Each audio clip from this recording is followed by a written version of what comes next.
how you doing? It's me, Nomad here, and today I want to talk about the crisis with the pandemic and people being threatened with eviction and all that kind of stuff. Unfortunately, I've been through that process and I know all about it. And I'm just really upset about what's happening in our country right now with Congress just delaying help for people. So today is Sunday. I think it's December 14th. I'm not sure, but Congress has been lollygagging around about this freaking pandemic stimulus help for people. And it's mostly a guy named Mitch McConnell, this Kentucky dude that just all he cares about is his corporate sponsors, and he doesn't care about people. And it's just so annoying to me. So basically millions of people are about to be on the verge of eviction, being laid off. Maybe they've been laid off and they don't, they're running out of money, or they're, about to be evicted. Maybe I said that, I don't know. Maybe they're about to be evicted. And people are scared, And why are they scared? Because, well, before I get into that, I want to get back to Congress. So the thing that's annoying me to no end, it's just how this system is failing us incredibly. It's like, why can't they care about people? Right? You know what I mean? So they're all about to go off to the holiday. They're going to jet off to their families and have nice, abundant holidays, Christmas, whatever, with their families. And they're just going to leave tens of millions of Americans just laying, just out to die, twisting the wind, And it's just so freaking wrong. I can't even begin to say, so Mitch McConnell's if we don't give the corporations, liability protection so that the working class can't sue them. I mean, these corporations all have tons of money already, and they need an incentive to keep the workers safe from the pandemic. But he's basically saying that, the trade-off for the bill passing is that has to be in it. I heard some rumors, I don't know. I'm tired of rumors. My friend sends me stuff all the time about, I heard they're going to do this. So I'm going to tell you my secrets that I do to stay calm through these times. And, so the thing is, it's I've been through this already. What everyone's going through with the pandemic, I went through this years ago, unfortunately. And so I know all about it. I know what it means to run out of money, not know where your money is coming from. I know what it means to not be able to pay your rent and not know where you're going to go. I know what it means to have a family and a wife and a spouse, and you can't provide for them, and they're all scared and freaking out, and you're freaking out because you don't know what you're going to do because for whatever reason you don't have money, And I've been through that. That's how I ended up here. If you read my story, that Urban Nomads came about because I transcended it one day in a park. And thank God. Anyway, so back to this whole thing. So if you're watching and you're one of these people, this message is for you. If you're someone that's on the verge of being evicted, or you're running out of money and you don't know what you're going to do, so my first piece of advice is forget the government. Just forget it. Don't think about that. That's not the answer. Maybe some money will come from that, maybe it won't. But you cannot put your faith in that. You can't count on that. You also can't count on your job either. You can't depend on that either. It's so don't be thinking, oh yeah, I got this job for sure. Don't think, oh yeah, they're gonna pass a bill for sure. No. Also, you can't count on the government in any other way either. I think I can go and get help. No, you can't count on that either. And then you think, I have friends and relatives. No, you can't count on that either. So you're oh my God, what am I gonna do? What can I count on? There's nothing to count on. So I'm gonna get spiritual on you now, and I'm not getting religious. I don't want to get into religion with people, but I'm gonna just tell you for me what has worked. What I learned is that you can count on God or the higher power or whatever it doesn't care what you call it. So just the higher power, the universe, whatever, and you mentioned God, you offend somebody somewhere. All I know is that when I appeal to that higher power, just like having a cup of coffee, hey, higher Bob, you can call it Bob, you can call it doesn't care what you call it. You can call it God, whatever. Hey God, hey, I'm having trouble with this situation. That works for me. That has worked for me. And maybe I'll do some videos of the past of some, if you guys want to hear those stories, my miracle stories. I mean, I've had miracle after miracle after miracle. I mean, it's just unbelievable. If you want to hear those stories, put a post in a comment and I'll maybe think about it. I don't know if you want to hear those stories. But back to the situation. So first of all, you have to depend on God, okay? The higher power. I'm gonna call it God. I don't want to get into stuff with people. We all know what God is. So that's what you depend on. And it's nothing complicated. It's not about worshiping for 20 years and all this stuff. You just go have a cup of coffee with God in your car, wherever. You just tell God your problems and you ask for help. It's as simple as that. And He'll help you, or it will help you. So anyway, that's the first thing. So, but I want to get into the practicalities of the situation, some practical things you must do now. So I was just reading a story. I've been reading these stories of these people. Okay, LA is the noisiest city. God, I hate it. Anyway, it's just noise everywhere. You can't find, you see I'm in this nice garden and there's still freaking noise. Anyway, there's some practical things you must know. So, I keep reading these stories of these people. Like, okay, I'll give you an example. I just read a story of a guy or a woman, I don't know, somebody, and they were like running out of money. And for a lot of people, they've never been in this situation. They've never been in a situation where they didn't have a job, they didn't have money, they couldn't afford rent or whatever, or provide Christmas for their kids or whatever. This is the first time, and they're just freaking out. They don't know what to do. So anyway, there was this guy, and so he was like, oh, I was behind in my rent, and I was hoping that something would happen, i.e. the stimulus that will never happen. And I'm looking for work, I can't find no work, and I'm running out of money, I'm behind my rent, so I sold my car. Mistake number freaking one.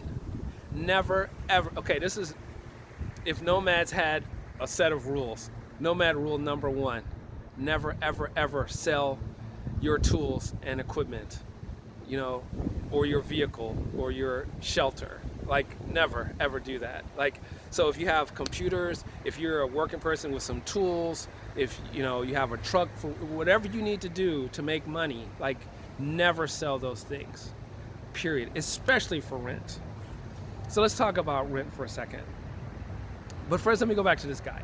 So he did that, and then his landlord comes, and these cold freaking corporations that own these apartment buildings, like cold, heartless people, okay, oh, it's just business, it's just my job. They want to evict every freaking person. Like, they're cold calculating machines. First of all, they don't care about you. They don't care if you're gonna be freaking out on the street. They don't care if you have a family. They don't care if you're gonna die. They don't care if you're sick. They don't care about you one iota, about anything. All they care about is money. That's all they care about. So you can't assume that those people are gonna give you any kind of compassion or sympathy for your situation. They will not. All they care about is money. They're like little freaking corporate automaton machines that only care about money. So you gotta know that. I mean, they put all that fancy marketing to lure you in. Oh, we care about you as a customer. They don't give a crap rat's ass about you. Okay? So let's get that straight. You're on your own. You're on your own. So this is what you have to understand. Nobody's gonna help you. You're on your own. So you might think, oh, someone will help me. You can't have that attitude. I used to have that attitude and discovered the hard way that no, you will, especially if you're in a city like LA. I don't know about other cities, but LA, if you're in LA and you're hearing this message and you're in this situation, nobody's gonna help you. Nobody. No, nobody. There's an old lady down the street with a walker hunched over like this that sits on this bus stop and sleeps there every night. And thousands of people pass her every day. The firemen came to help someone on the bus and they just completely ignored her.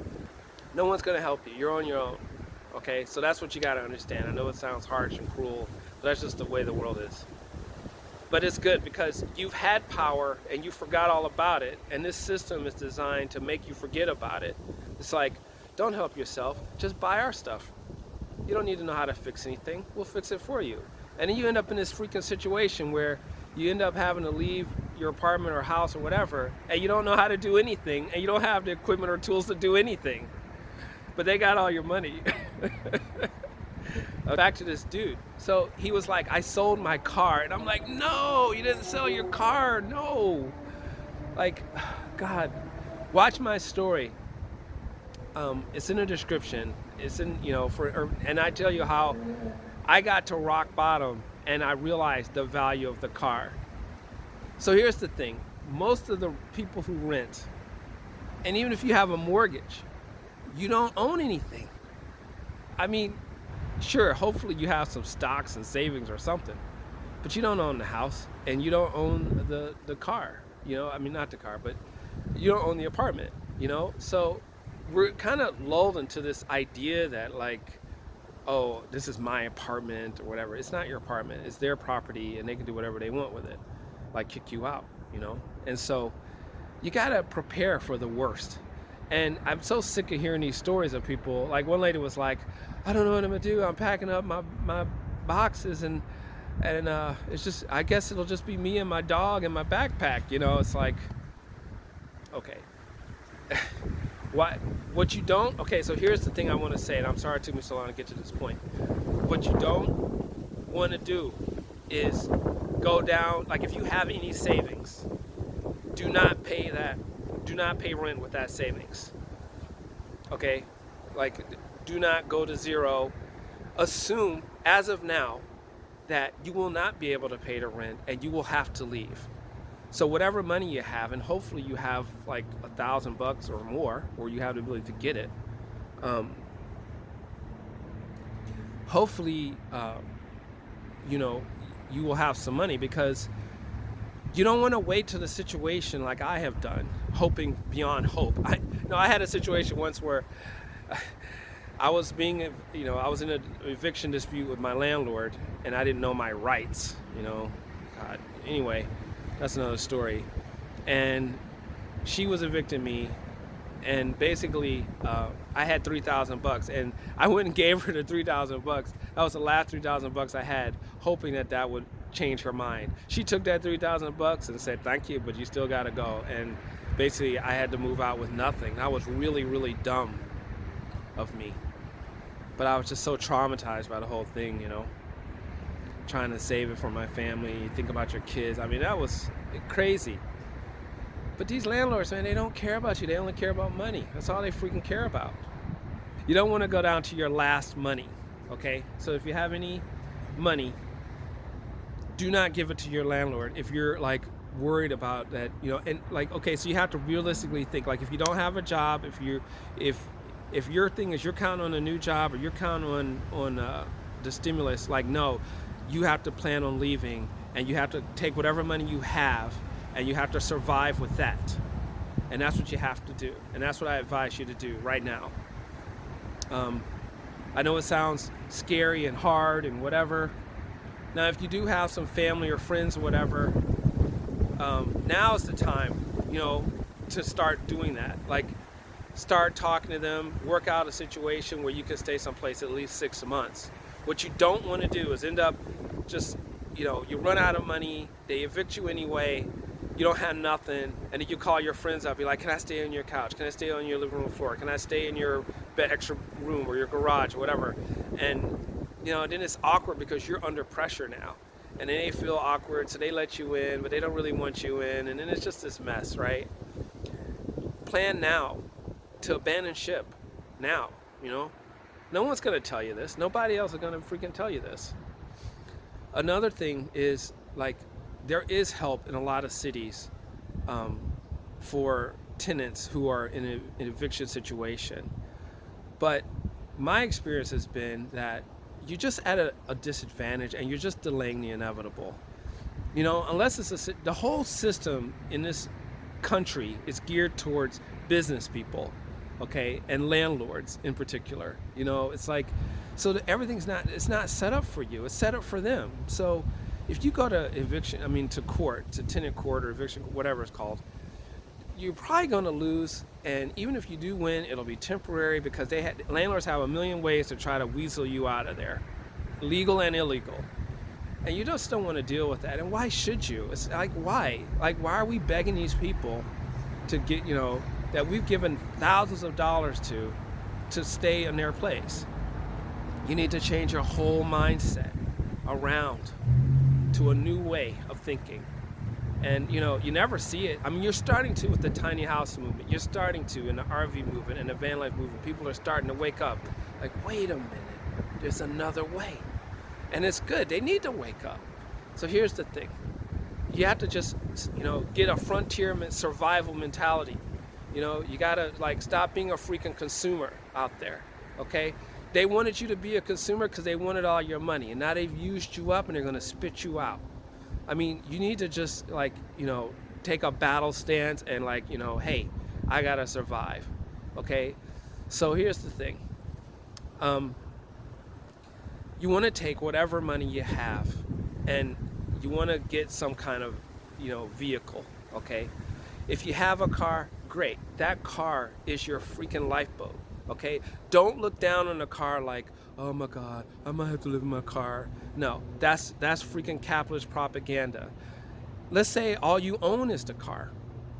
You don't own the apartment. Maybe you own the furniture in the apartment. Maybe you got some savings, hopefully, and you own the car and hopefully it's paid off and it's current in its registration and stuff. This society would have you feel like a loser because you are in your car that you own. But you're a winner when you're giving all your money to a freaking landlord to rent a place that you don't own. Don't you see the illogical nature of this? And so, you know, like I have this debate with people all the freaking time. It's like who have not awakened to the reality of our lives, which is that, you know, oh, Joe lives up in this fancy apartment building. He's paying $2,500 a month. Oh, he's a success. He's great, you know. Oh, Mark lives in his van. He's a loser. He's no good because he's just living in his van. You know, it's like Mark's living in his van, saving all his paycheck. Mark has $10,000 saved because Mark lived in the freaking van. Joe, on the other hand, has like $50,000 in credit card debt. Maybe can barely make his rent every month. You know, has negative net worth, but he's a success. Like, no. Like, wake up, people. You know what I'm saying? Like, this is ridiculous, man. Anyway, so here's the deal. I don't know who's going to hear this message, if anybody, but I hope you do, and I hope it can help. You just got to, as of, you know, like, obviously, if you know for sure, and I mean 100%, 110% for sure, that like, oh, I'm behind in my rent, but I know in 2 months, this thing's going to happen and bring me the money. I mean, sure. But if you're just counting on maybe you might find a job and maybe you might get the stimulus, no, leave now. So you want to get out of rent. You want to get out of a time payment situation, which is what rent is. You know, this whole system, this capitalist system we live in America, is like the corporations, they love to sell you time. It's the biggest scam going, time, right? Because it ain't worth anything. And some people argue that time isn't even real. So in a way, they're selling you something that doesn't exist.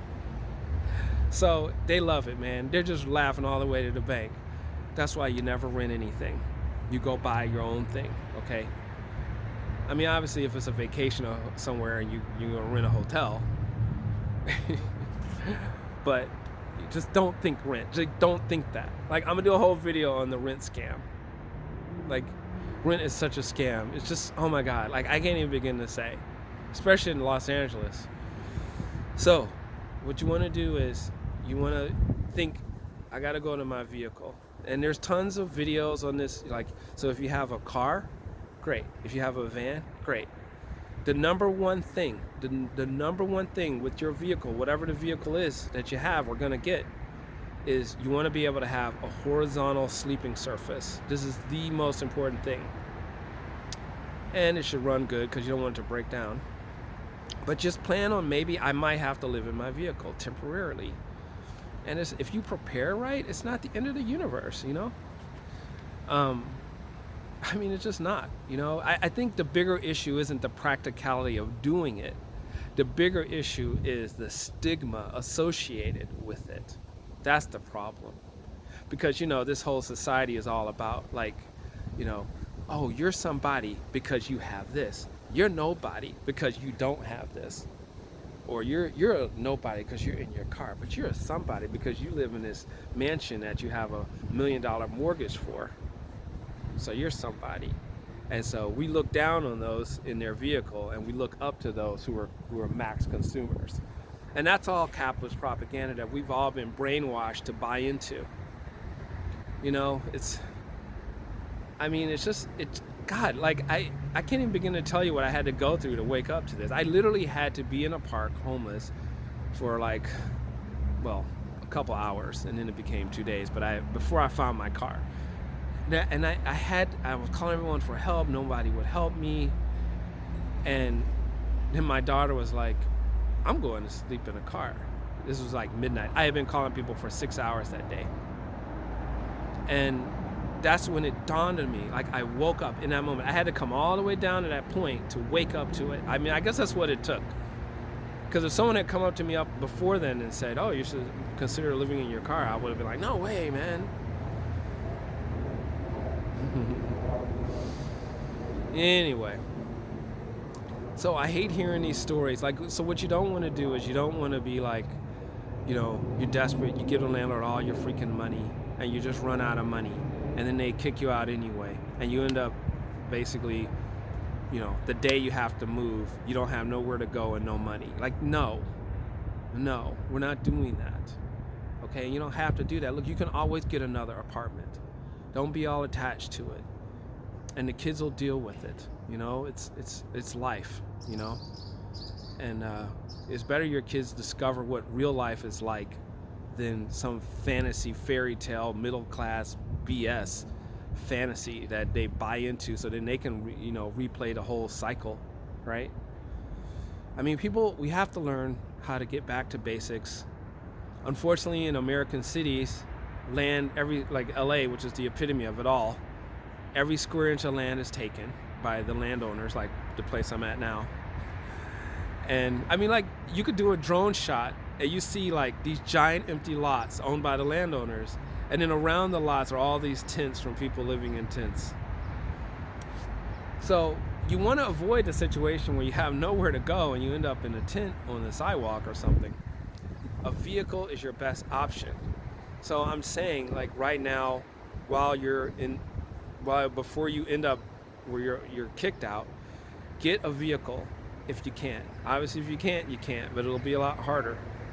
But get a vehicle. It'll give you so many more options. So then you say, hey, I don't have any money, or I only have a couple $100. Look, now is the time. You got to get into a frontier mentality. It's about getting into, maker, creator attitude. Like, I'm going to build, I'm going to make, I'm going to build, right? Whatever needs fixing, I'm going to fix it. I'm going to figure it out. I'm going to learn how to do it, and I'm going to go do it. Like, nothing's going to stop me, right? Like, this is your mentality, right? Like, just give me a car, I'll fix it. Give me a van, I'll fix it. Give me a boat, RV, I'll fix it. Like, that's the mentality you have to have, whoever you are. And there's tons of YouTube videos of people doing this. So, like, I mean, I don't care who you are, you can do it. There's tons of videos of people who are like, I've never done this before, but I did it. And you can too. It's just an attitude shift. And you'll feel great. You'll feel empowered. Like, wow, I'm making my life. So in this society, they have this whole thing about like this whole like wealth building model that they use to increase the wealth for the elite. And it goes like this. You've heard this. It's like, go to school, get a degree, get a nice, cushy, well-paying job, then, go rent a place, then save money while you're renting a place, furnish it, buy a bunch of stuff, go into credit card debt. So now I have buy a car, go into car debt. So you have car debt, you're renting, and you have credit card debt for buying all the stuff you thought you needed to live a certain lifestyle, to be somebody that the magazines were saying you had to be happy. And then maybe, hopefully, if you can make more money, over 10, 20 years, you'll save a $10,000, $20,000 deposit to go buy, if this is LA, a $500,000 to $1 million house, which makes you an indentured server for $1 million for 30 years. And then maybe if you're 60 or 70, you'll have paid that house off, and then you'll be debt free, maybe. And then you can retire because you did the retirement thing. That's all BS garbage. It's a scam. Who's making money that whole freaking time from day one to when you're 70? the financial system, the insurance companies, the mortgage companies, the banks, the real estate companies, everybody's making money but you. You are last in line, okay? And the system would make you think that, oh, that's the only way. That's the only way that this can happen. No, there's another way that we didn't know, and thanks to YouTube, we know. So, there's another way. And, starting by living in your vehicle can be the beginning of wealth creation for you. I didn't say it's going to be easy, but at least it'd be your vehicle. At least you can move around, go where you need to go, do what you need to do. I don't know, it's just so frustrating, man. Watching people's lives get destroyed for no reason, just because we weren't really taught how to build wealth, And so that's my main message. A lot of people are going to hear that and they're going to think I'm crazy. They're going to be like, I don't want to do that. Something's going to happen. No, you have to be practical and do it now, because things are going to get worse. They're not going to pass a stimulus. I already know. I don't even watch the news. I don't care. Look, if the stimulus comes as a surprise. So imagine this. Let's say you get a nice RV or van. It doesn't have to be nice, but you get one that's decent enough for you to function. You bought it. You paid it off. By the way, don't finance anything. Don't finance anything. So if you're thinking, let's say you have decent credit and you're like, oh, I'm going to go buy an RV. I'm going to go buy a car. I'm going to buy a van. Don't finance anything. No. You're going to pay cash for whatever you can afford, and you're going to fix up whatever you can afford. That's what you're going to do. Forget debt. Why would you buy a brand new RV for $50,000 or something, and then it's going to it's going to lose value as soon as you drive it off the lot? No. This system just has us thinking that way, man. I got my RV. It's a 30-foot RV for $1,300.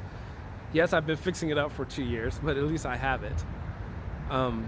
So on that note, you're probably like, oh, well, what am I going to do? Let's say I only have $500. Well, there's the auctions. There's the auto auctions. So start looking into the auto auctions. I mean, you can get a car at the auto auction for $100. Will it be a piece of junk? Yes. Is it drivable? Probably. Will it require a lot of work? Probably. But now you're going to have a ton of time to fix it up. And all that money that was going to go to rent and financing something new can go towards fixing it up. And, a lot of people don't want to hear that. They don't want to do all that work. It's I don't want to do all that work. So if you don't have a lot of money, you start on the auctions, okay? If you have a decent amount, like 500 to 1,000 and more, then I would say look on Craigslist. And I'm going to tell you a little trick to do on Craigslist. What you do is, wherever you are, when you do the search, you put in the distance thing in the search. It has a distance, you put your zip code and you put however many miles from your zip code you want it to look. And what you do is you put 200 miles. This is how I got my RV, which was way out in the desert. If I had just searched LA, I never would have found it. So, but I put 200 miles from my zip code and then I found it. It was way out in Kern County. Oh my God, don't even tell me that. One day we will post those videos. That was an adventure getting that thing, but I got it back here. So that's what you do. And then what happens is you find stuff out in the country that is not showing up in the local listings. And it's out in the country, the rural areas, that the cheaper stuff is, okay? And, that's the trick. So, and you just search, and you have your money sitting there, and then you search and search and search and search. And the other thing is, have a sense of what you're looking for. Just as you search, start getting a sense of I think I like this model or whatever, a type A, a type B, a van, an RV, a car, an SUV. And then you look and look. And then you're going to get a hit. One day someone's going to pop up who it's going to be an incredible deal. My RV, I was like, is this a scam? Is this for real? And she was like, yeah, this is for real. And I was like, I'm coming right now. And I went out there that day. She showed me on Facebook, and I was like, I'm coming. I was like, whatever's wrong with it, I can, as long as the engine transmission works, I can deal with everything else. And yeah, I've been dealing with everything else. But that's what you want to do. So, The thing is, it's gonna be a long video because I'm just, you can skip around, like, if there's a part you don't like, but I'm just trying to get it all in here. So, you just want to have a vehicle, at least, at a minimum. Don't have a lot of money, go to auction. Have a little money, go on Craigslist. Don't go to a dealer. Do not go to a dealer to buy anything. Okay, you're just gonna get scammed because they just went to the auction and bought it and they're reselling it to you. You could have just gone to the auction yourself. If you're not comfortable with the auction, go and look around and get familiar with it first. You don't have to buy it the first time. Like, just go and hang out and ask questions and learn. And there's a trillion videos on YouTube for everything you need to know. There's really no excuse, okay? And I just don't want to see people being taken advantage of by these landlords, man. They will freaking eat you alive, kick you out, spit you out, step on you. They don't care. I mean, they don't. And if you're in a city like LA, the city doesn't care either. I mean, you're on your own, and things might get worse. We don't know how far this pandemic's gonna go. Even if they do this stimulus, the country might go bankrupt or something. This is all fake money. Even if they do this stimulus, they're just printing numbers on a computer. It's like it's not even real money. So there's a real threat of hyperinflation, which is why you should do Bitcoin. And by the way, if you do the Cash App, you can buy as little as $1 at a time of Bitcoin, and you can trade in Bitcoin. And that's what I would highly advise doing, because I don't know how long this financial circus is going to last. But back to more practical matters. If you're going to buy a vehicle, a car, what I advise is a van, like at least a regular van, ideally not a minivan, but a regular van. But a minivan is better than nothing. If you're a single or a couple, I advise getting a van. The range of vehicle you want to look for is like in the 80s and 90s, like 1990s, 1980s, that range. Right around, between 90 and 95 is a good year. Like, there's a lot of good solid vehicles you can still get really cheap that are still good solid vehicles. Yes, they may be ugly on the outside, but we don't care about that right now so much. So if you're single or a couple, I would advise trying to get like a camper van. If you can't get a camper van, then just get a regular van. If you can't get a regular van, then just get a minivan. If you can't get that, then get an SUV where you can put it doesn't have a trunk, but it has like a back area that you could lay in with the seats go down. You don't really have to have an RV, but if you want one, fine. If you're a family, then I would say try your best to get an RV if you can. If you can't, you can't, right? But maybe a small RV. But whatever RV you can get, if you have $1,000 and you search, you spend like a week searching, you can get a decent RV for that price. But I would say, like, ideally a type A, which is the bus types. It depends on how many kids you have and their ages, right? If they're just little babies and stuff, then you could get away with just like a minivan, a van, whatever. But if they're like elementary school kids and they got a lot of energy, you probably need a type A RV or a school bus. But once we start getting into school buses and stuff, it gets more complicated because you need like $3,000 to get a decent bus, But you can be creative, man. The point is, like, you got to get out there and get some property. It's like people, like, they've been renting for 20 years and then now they're unemployed. This was another story. The lady was renting for 20 years or something, and then she got unemployed for the first time in her life. And then the landlord was like, we're kicking you out. We don't care that you've been paying on time for 20 years. We want our money, and you ain't got it. So we're kicking your butt out. And that's how they are. They're freaking cold-hearted MFs. God dang, Oh my God, you're gonna make me start cursing on these people. Heartless, cruel people. God dang. They're all going to hell, man. I mean, really. It's just bad. Like, I don't know how you can treat people like that.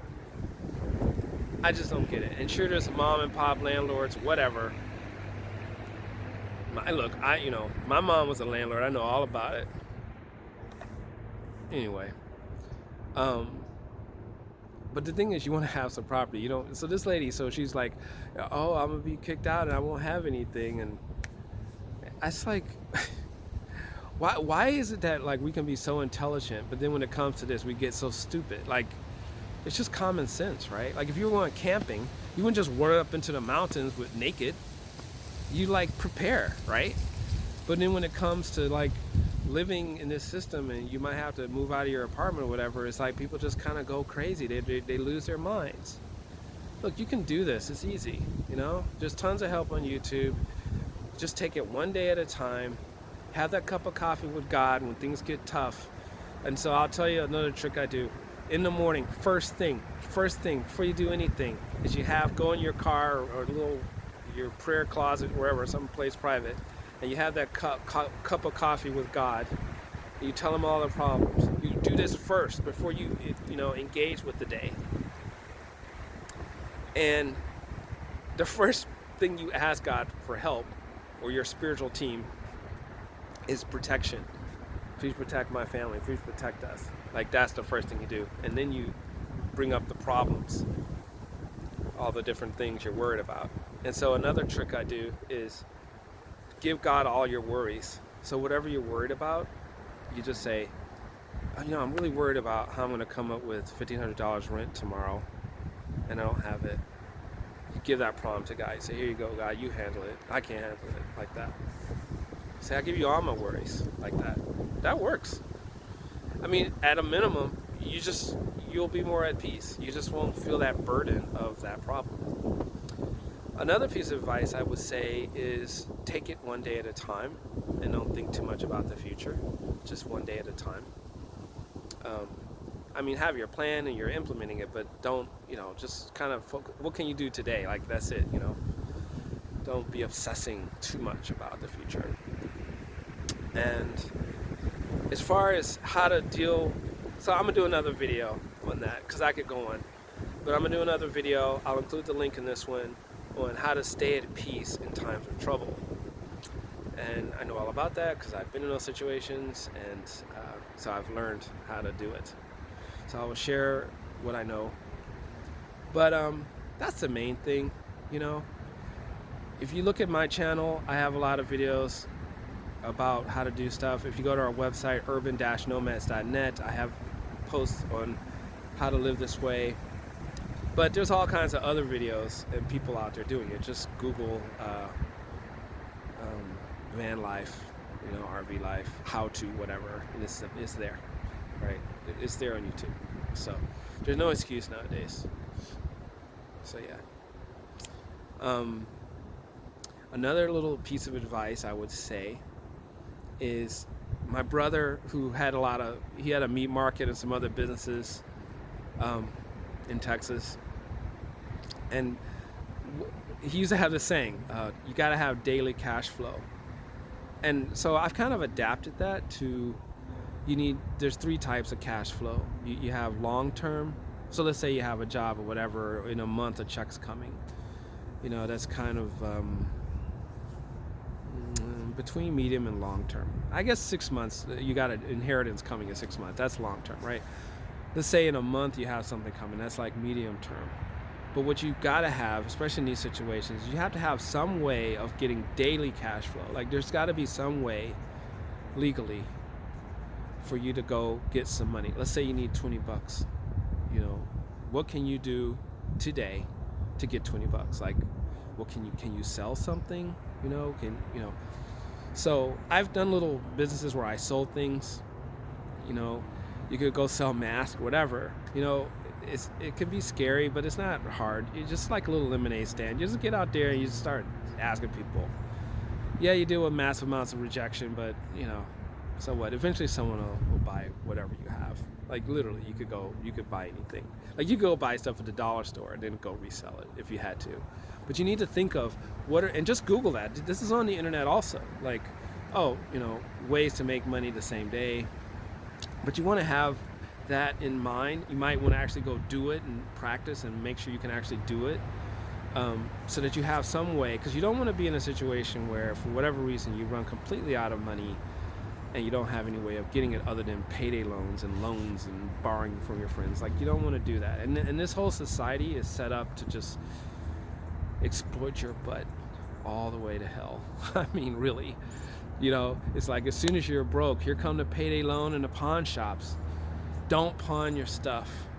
Don't do it. Just don't do it. Like if you have tools, like I said, if you have the things you need, your tools, your vehicle, your equipment, your assets, you know, don't pawn those things, don't sell those things. You're going to need those things, right? You want to start building up your set of tools and assets over time.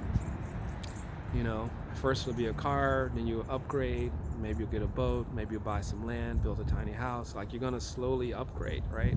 Because now you have good money math. And I'll do another video on money math. You know, I lived bad money math like a lot of people for a long time. And our bad money math is their good money math. But we can have good money math right now. And it begins with you stop paying rent, mortgages, stop borrowing money, stop buying time, and actually own something, even if all you own is a little beat up car. And that's the beginning of some good money math. Oh my God. Anyway, that's it. If you have any questions, you know, or about what to do or anything, please put them in the comments. Hopefully this video wasn't too long, but hopefully it was somewhat helpful. I was so sick of reading these stories, man. I read these stories and I'm just like, I gotta go say something. Like, I can't stand it. Because it doesn't have to be this way. And the idea that Congress is freaking like just sitting on their freaking butts over there. Mitch McConnell just like, oh, I gotta, you know, my corporate donors don't want to be sued. Like, he's literally holding the whole country hostage, tens of millions of people, to please his corporate donors. Like, he's supposed to serve the people, but instead it's just like we live in a corptocracy. Like, that's what it is. This is so bad. I don't know if America's gonna survive this. I really don't. But you can be empowered so that you are in a good position no matter what happens. Okay? All right, that's it.